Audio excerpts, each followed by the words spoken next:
तो autotrophic nutrition,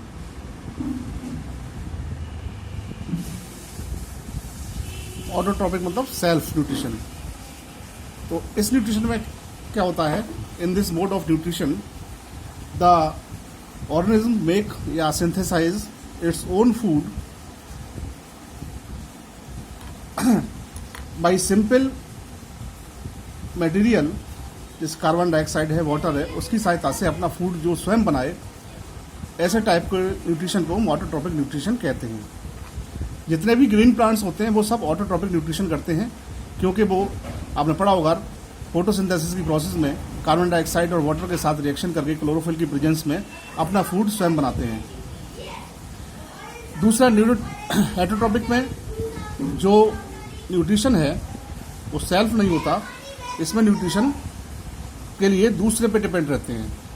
जैसे जितने भी ओमनीवोर्स हैं, कार्निवोर्स हैं, वो अपने न्यूट्रिशन के लिए, अपने फूड के लिए दूसरे पर डिपेंड रहते हैं। तो ऐसे टाइप को हम हेटेरोट्रॉपिक मोड ऑफ न्यूट्रिशन कहते हैं। अब हेटेरोट्रॉपिक के भी कई टाइप्स हो जाते हैं आगे जाके। तो जैसे सेप्रोट्रॉपिक है। सेप्रोट्रॉपिक में क्या होता है, इसमें कोई भी ऑर्गेनिज्म जो डेड एंड डिकेइंग मटेरियल्स होता है उससे अपना फूड लेते हैं, प्राप्त करते हैं। दूसरा है पैरासिटिक। पैरासिटिक में एक होस्ट होता है और एक पैरासाइट होता है। इसमें जो है होस्ट पैरासाइट्स, जो इसका पैरासाइट होता है वो अपने होस्ट से न्यूट्रिशन प्राप्त करता है। जैसे आपने इसका एग्जाम्पल पढ़ा होगा अमरबेल। अमरबेल किसी भी प्लांट पर डाल देते हैं तो उससे वो अपना न्यूट्रिशन लेता रहता है, और इसलिए उसको जो अमरबेल है वो पैरासाइट हो गया, और उसका जो पेड़ है, जो ट्री पे वो होता है, उसको हम होस्ट बोलते हैं उसका। तीसरा आता है holozoic. Holozoic type of nutrition में क्या होता है, इसमें कोई भी ऑर्गेनिज्म एक कम्प्लेक्स ऑर्गेनिक फूड मटेरियल लेता है अपनी बॉडी में, और ये कई स्टेप्स में होता है। होलोजोइक होलोजोइक में क्या होता है, सबसे पहले होता है, पहली स्टेप होती है इंजेशन। दूसरा स्टेप होती है डाइजेशन। तीसरा एब्जॉर्प्शन। चौथा एसिमिलेशन, और लास्ट फिफ्थ स्टेज इजेशन। तो होलोजोइक टाइप न्यूट्रिशन 5 स्टेप्स में होता है, इंजेशन, डाइजेशन, एब्जॉर्प्शन, एसिमिलेशन और इजेशन। इंजेशन में कोई भी ऑर्गेनिज्म फूड को अपने बॉडी के अंदर लेता है। डाइजेशन उसको डाइजेस्ट करता है। उसके बाद उस डाइजेस्टेड फूड का बॉडी में एब्जॉर्प्शन होता है, और फिर उसके बाद जो डाइजेस्टेड फूड है, एब्जॉर्ब फूड है, उसका एसिमिलेशन यानी कि रेस्पिरेशन की प्रोसेस से उससे एनर्जी बनती है, और लास्ट में जो अनडाइजेस्टेड फूड होता है वो बॉडी से बाहर निकाल दिया जाता है, इसको हम बोलते हैं इजेशन। तो ये होलोजोइक टाइप न्यूट्रिशन होता है। सब 5 स्टेप्स होती हैं।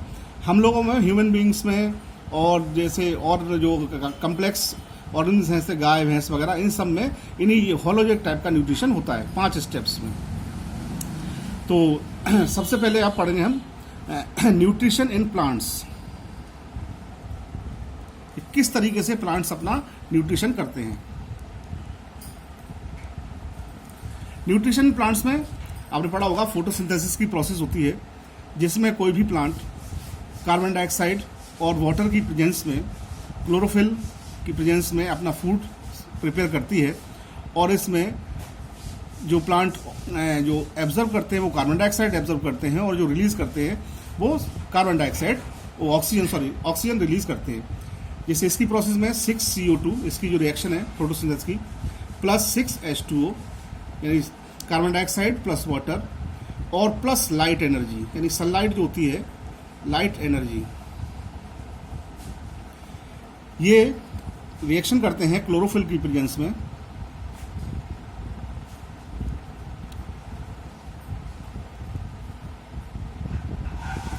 और C6H12O6 प्लस 6O2।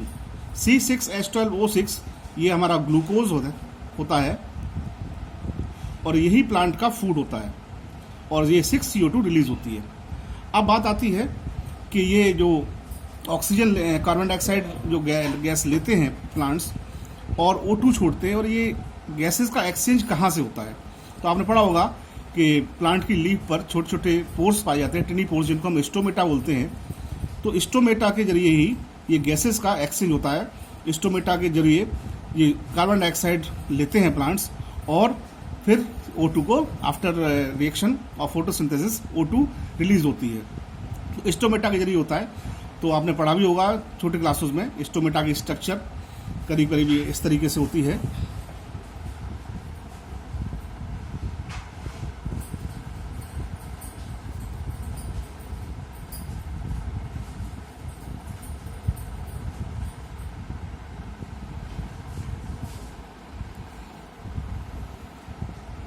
ये गार्ड सेल्स होती हैं, ये क्लोरोप्लास्ट है,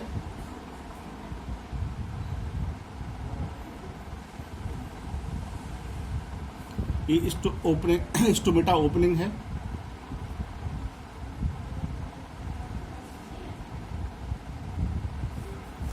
ये एक ओपन स्टोमेटा का है। इस तरीके से हमने क्लोज्ड का देखा होगा।